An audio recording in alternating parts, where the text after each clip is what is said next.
Welcome to another episode of The Wireless Way. I'm your host, Chris Whitaker.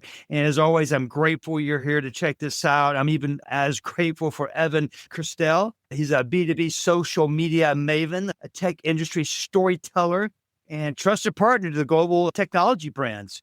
With over 30 years in tech, he helps enterprises turn content to measurable engagement and long-term growth. He hosts a Tech Impact, airing on Fox Business and Bloomberg, and is a leading voice across AI, enterprise IoT, UCaaS, cybersecurity, 5G, and the future of work, reaching millions of decision makers worldwide through TV, social media, podcast, and live streams. Evan, man, thanks for making time for us today. How you doing? I'm great. How are you? Thanks for having me. Oh, man, no, I know you're a busy guy, and I'm so great. I literally am grateful. I mean, I talk to a lot of folks, as I know you do for sure, and it's hard to schedule these things sometimes. Everybody's running and gunning, and here we are at the end of the year, 2025. So again, very grateful for your time. And as always, my first question, we all have our professional bios out there. What else can you tell us about who Evan is, and how did you get here? Wow, how did I get here? How Long much time do we story, have? but maybe we'll go back 35 years ago. I was a double E, but I started working as a sales engineer. I worked for the company that built the first voicemail, Dialogic, and then I went into paging. Remember pagers? Paging, you're a wireless old timer like myself. So that's how I got into sort of wireless. Back in the day, you had a phone and then you had a pager, and you kind of juggled the two of them, and you had voicemail, and then I kind of got into the mobile infrastructure and mobile technology industry, and it was there from 1G to 2G to 3G to 4G, and now we're 5G. And, 35 years later, we're still talking about some of the same topics and enterprise tech and IoT and wireless and, different technologies, different frequencies, different methodologies. But it's kind of what comes around goes around. Feels like deja vu in many ways, back to the beginning of my tech career. Now we're kind of all in on AI and 6G is coming and all kinds of cool stuff. So I'm a geek. I'm at heart, particularly around wireless topics. So it's really great to have, chat with like-minded professionals, industry insiders like yourself. I agree with that. I love to say that when like-minded people with aligned goals and similar interests get together, magic really happens. I mean, amazing things can happen. 30 years in technology. What are you most excited about to talk about? I mean, there's a lot to talk about. By the way, folks, check the show notes. I'll have links to his website, a lot of great content. Definitely learn more about Evan. If you want to learn more about technology, he's a great guy to follow. What are you excited about? What's really kind of making it work for you today? I think for me, it's being a content creator. It's like the best of times. It's extraordinary. I mean, we see politics every day, but putting that aside, people like you and I, just sort of average Joes, have their own TV station, their own channel. They're broadcasting, they're creating content. I'm now using AI to create, impossible content, fun content. And it's just an amazing time to be within the industry, using the technology, using the tools and the platforms and getting your voice out there and making a living in the process. I mean, what a golden era of tech at the moment. And there, we talk about the downsides and the risks and the dangers. And if you read the media headlines every day, you really get absorbed by those. But man, the upside is just so exciting. With all the interviews that you conduct, a lot of the suppliers you work with, do you see a common trend? I mean, for the tech enthusiasts listening, what do people need to be paying attention to? What advice you have for folks that maybe are novices or still trying to just get their arms around this topic of technology and AI? Well, I think the advice I have is be a practitioner. Don't read the headlines. Don't just scroll. I'm a big content consumer, always on YouTube. I'm always consuming content, your content, everyone's content. But that shouldn't be 99% of your time online. You need to be a creator. You need to add your voice, your value, your point of view. And whether it's in the written word, on the blog, or posting, whether it's a format like this, everyone should have a podcast in their own show. Or whether it's a bigger platform like radio or even TV, have a voice, be a creator, don't just consume, create. I think that's the message. And I spent 20 years in corporate life, had a good run, made money. It was very satisfying. But the last 10 years as an independent have been the most satisfying. So whatever arc you're on in your career, you got to think more entrepreneurial, out of the box. And even if you have a side hustle, the time is now to start. So make that your New Year's resolution, depending on when this will air. So you're saying stop being a observer and be a participant. Be a creator, not a consumer. I mean, whatever your background or bio education, you have a point of view, you have certain insights, know-how, knowledge, particularly within the industry, let's say, which we're in, and get those out there. A lot of people shy away from that. They're not comfortable putting them out there. And that's fine. I hated video. Like pre-pandemic, I did everything I could to avoid video, looking at myself, seeing myself. But I think that's the new reality, the new normal. If you look at this generation, they're born digital, they're born on TikTok, they're born on YouTube. Us old guys need not get sidelined.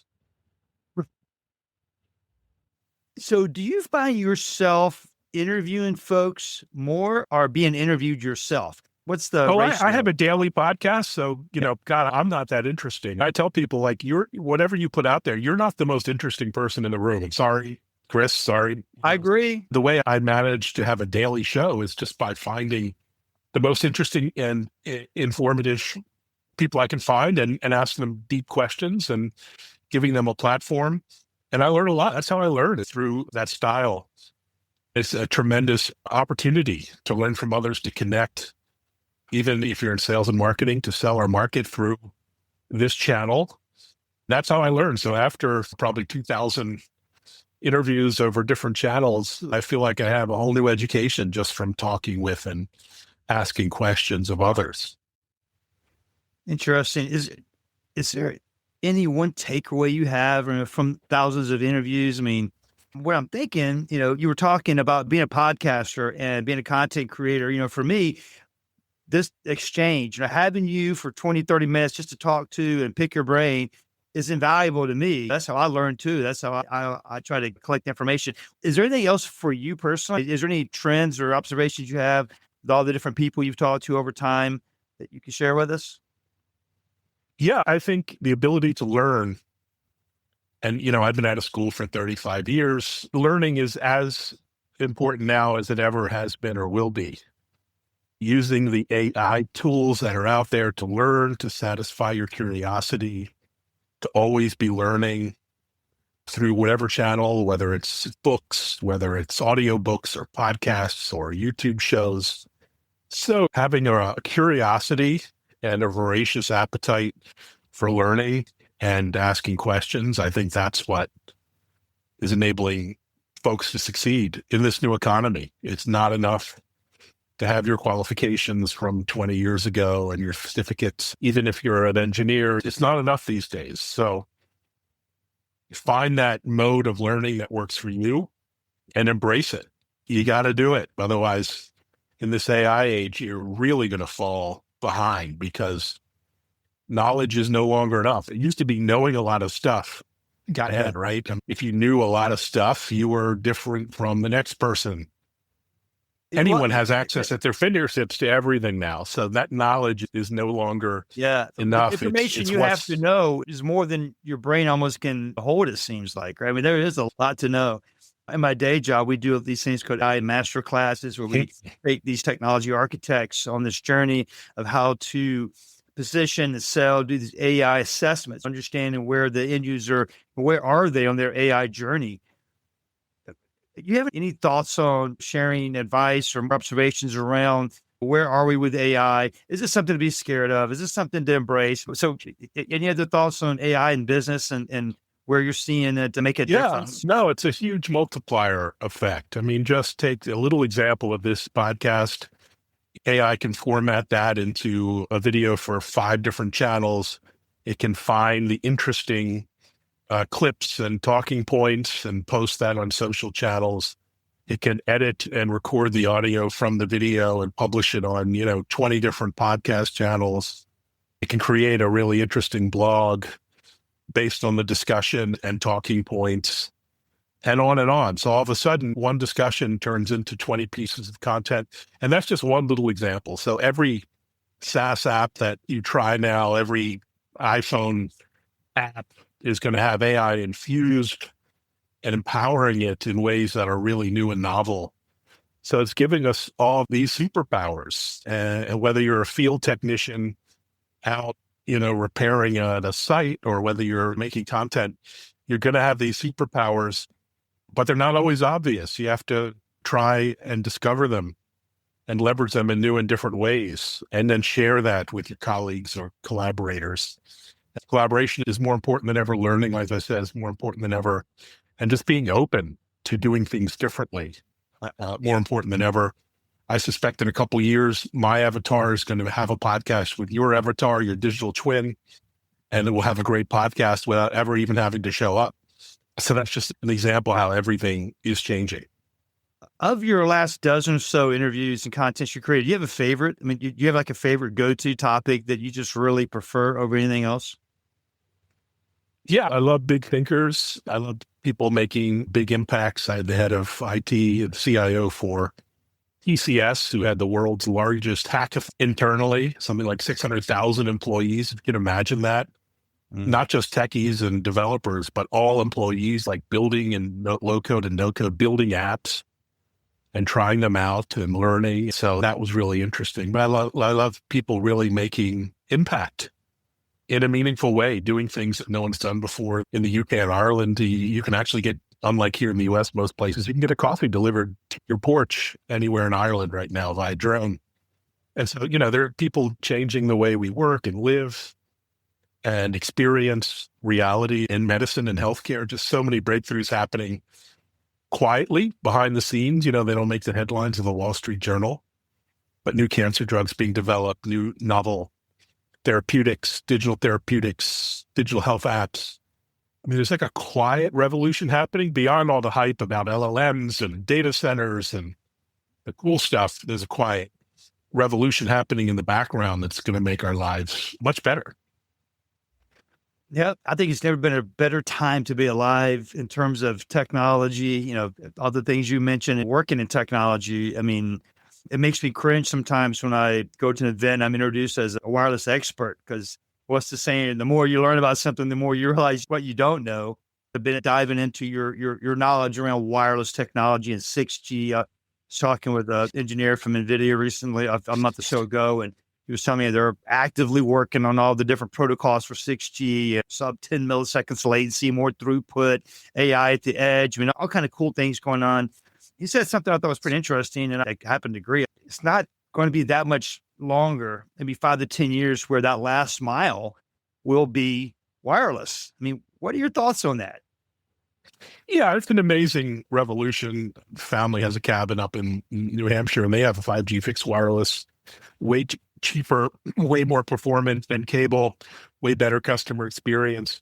I mean, I look at my, little device here. It's got 3 eSIMs. I can use it as a hotspot. I get a gig up and a gig down. It binds, multiple carriers together. I could travel around the world, and I have a studio in my pocket.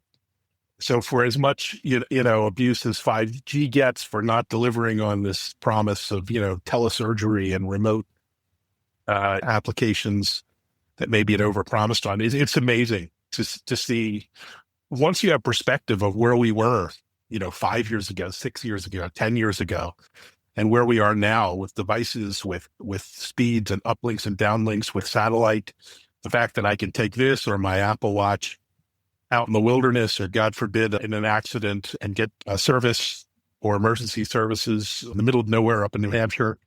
I mean, these are just amazing breakthroughs, the rise of Starlink, and not just, broadband satellite, but mobile satellite for messaging, voice, video, anywhere in the world. I mean, these are incredible breakthroughs. They've kind of just snuck up on us, right? If you would have told me 5 years ago we'd have satellite broadband, satellite mobile messaging over satellite, I would have said, no, it'll never work. The physics, won't happen. We always overestimate what technology can deliver on a certain time horizon, but we underestimate what it can do over the years, over the decades. And particularly when it comes to wireless, the best is really yet to come.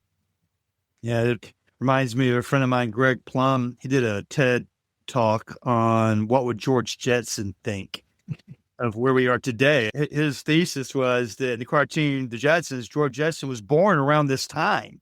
We meet George Jetson like in his early 30s, so we're talking, 30 years from now or so. And we're not too far off. He said, I don't think George Jetson would be too disappointed. We're on track. I mean, minus living in an apartment 9 miles above the earth, but everything else, 3D printers, robotics. The flying, that's been the big disappointment. Although go to China, I think they're already having flying cars. They certainly have drones everywhere. That's right. Every city you can get your fast food delivered by a drone.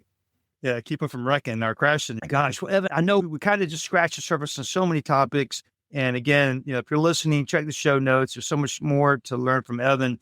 But is there anything else we haven't discussed, Evan, you want to share with us? Any kind of last words or nuggets you can leave us with? Yeah, I always go to CES every year, and I'll be there from January 3rd in Las Vegas, of course. And it's just a great showcase of the new, the wacky, the crazy, the cool, and a lot of B2B applications. It's not just a gadget show anymore. There's a real lot of cool technologies that are kind of bubbling up under the surface that I'm really keen to check out, including a lot of IoT technologies and devices and silicon that's being developed. These things take years to develop, and really excited to check out the smart home and the Internet of Things as it really begins to mature. So I'll see you there. Hopefully anyone listening, watching can meet me at CES. Are you going to have a presence, a booth, or a recording studio set up?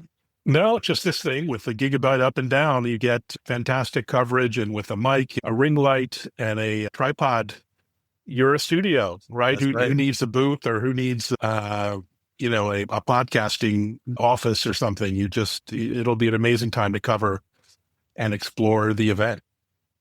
So for those of you, if you're watching this on YouTube, I mean, you'll see the background behind you, Evan. Is there virtual, or are those real plants? Those are real plants. Inside, of course, I'm in Boston, so everything, will die outside, but we keep it toasty inside. Are you got a green thumb, or is that someone else's work? My wife does the heavy lifting as far. I managed to keep them alive by water. There you go. You play your part. You help. That's awesome. They look very cool to see that. That's a very creative way to have a backdrop there that's not virtual. I know you do your fair share of virtual backgrounds. So I love your videos using AI to go back in time. Yeah, check it out. Sora is one of the top 5 apps now in the App Store. And then people are like, well, I don't want to give my voice and my likeness.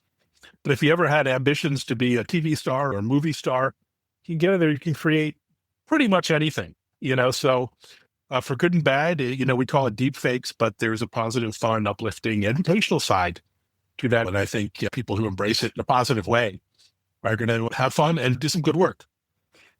As you're describing the situation, you're right. Some people say that they're like, well, I don't like the idea of Big Brother watching me. I'm like, man, we're so far past that. I mean, there's cameras everywhere doing facial recognition. That ship is sailed a long time ago. But I came across a company called Verify Now. I don't know if you've heard of them, out of California. And his whole shtick is live personality, verification.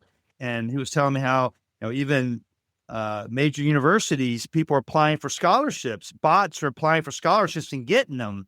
And before the university figure out it's not a real person, tens of thousands of dollars have been sent to some account somewhere.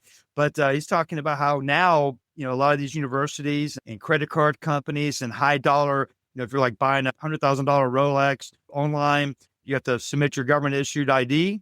You have to take a live picture and, turn your head. And there's all these softwares, this making sure you're not a bot. You're not some AI generated image. And even with your voice, it is able to detect if it's AI generated or if it's live. How long before AI learns to beat that system? Who knows? Yeah, the bad guys will have AI. I would bet against AI happening there, but we try to keep positive and use it for good. And I think over time, the tools, the technologies, the platforms will mature. I mean, when the internet first came on, as you know, people were reluctant to put a credit card online. Look at us now. So, things will evolve and change for the better, I hope. No, you're right. Every technology man's ever made could be used for good or could be used for evil. And it's really up to us as a society to embrace that positive. All these tools we're discussing really are making our lives better. It's to make us more efficient, more effective. But yeah, back to your comment earlier, if you're resisting, if you're not trying to learn, you're going to get left behind. And what's the saying? It's not AI won't take your job. Someone that knows how to use AI will take your job. Well, Evan, it's been great. Thanks for this time together, man. Enjoy your holidays. Maybe we can get together next year and get your download, or I could share I'm sure you have a lot of interviews while you're out there in Vegas. So thanks again. Awesome. Thanks so much for having me. You bet. And there you go, folks. Another episode of The Wireless Way. And as always, if you heard anything that kind of hit a nerve with you or something you thought a colleague might be interested in, please share this episode with them. And as always, you can also check thewirelessway.net, hit the contact us button for any input or feedback. Love to hear from you. And with that being said, we'll see you next time on The Wireless Way.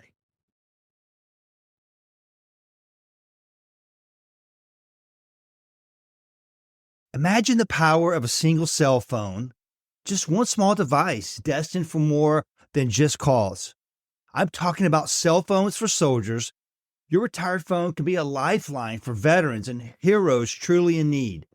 Since 2004, this remarkable nonprofit has transformed over 25 million donated phones into more than 450 million free minutes for service members and veterans, reconnecting them with the voices that mean the most. Your donation is kindness in action, reducing electronic waste and empowering those who served. Each device helps fund urgent communication, calling cards, and programs that rebuild connections, restore hope, and unlock new opportunities for veterans. Check the drawer. Your unused phone could make an extraordinary difference. Simply send it in or drop it off at one of the thousands of locations nationwide and give someone the chance to reach loved ones. Visit cellphonesforsoldiers.com today, because even a single device can spark life-changing connections for veterans all across the country. That's cellphonesforsoldiers.com.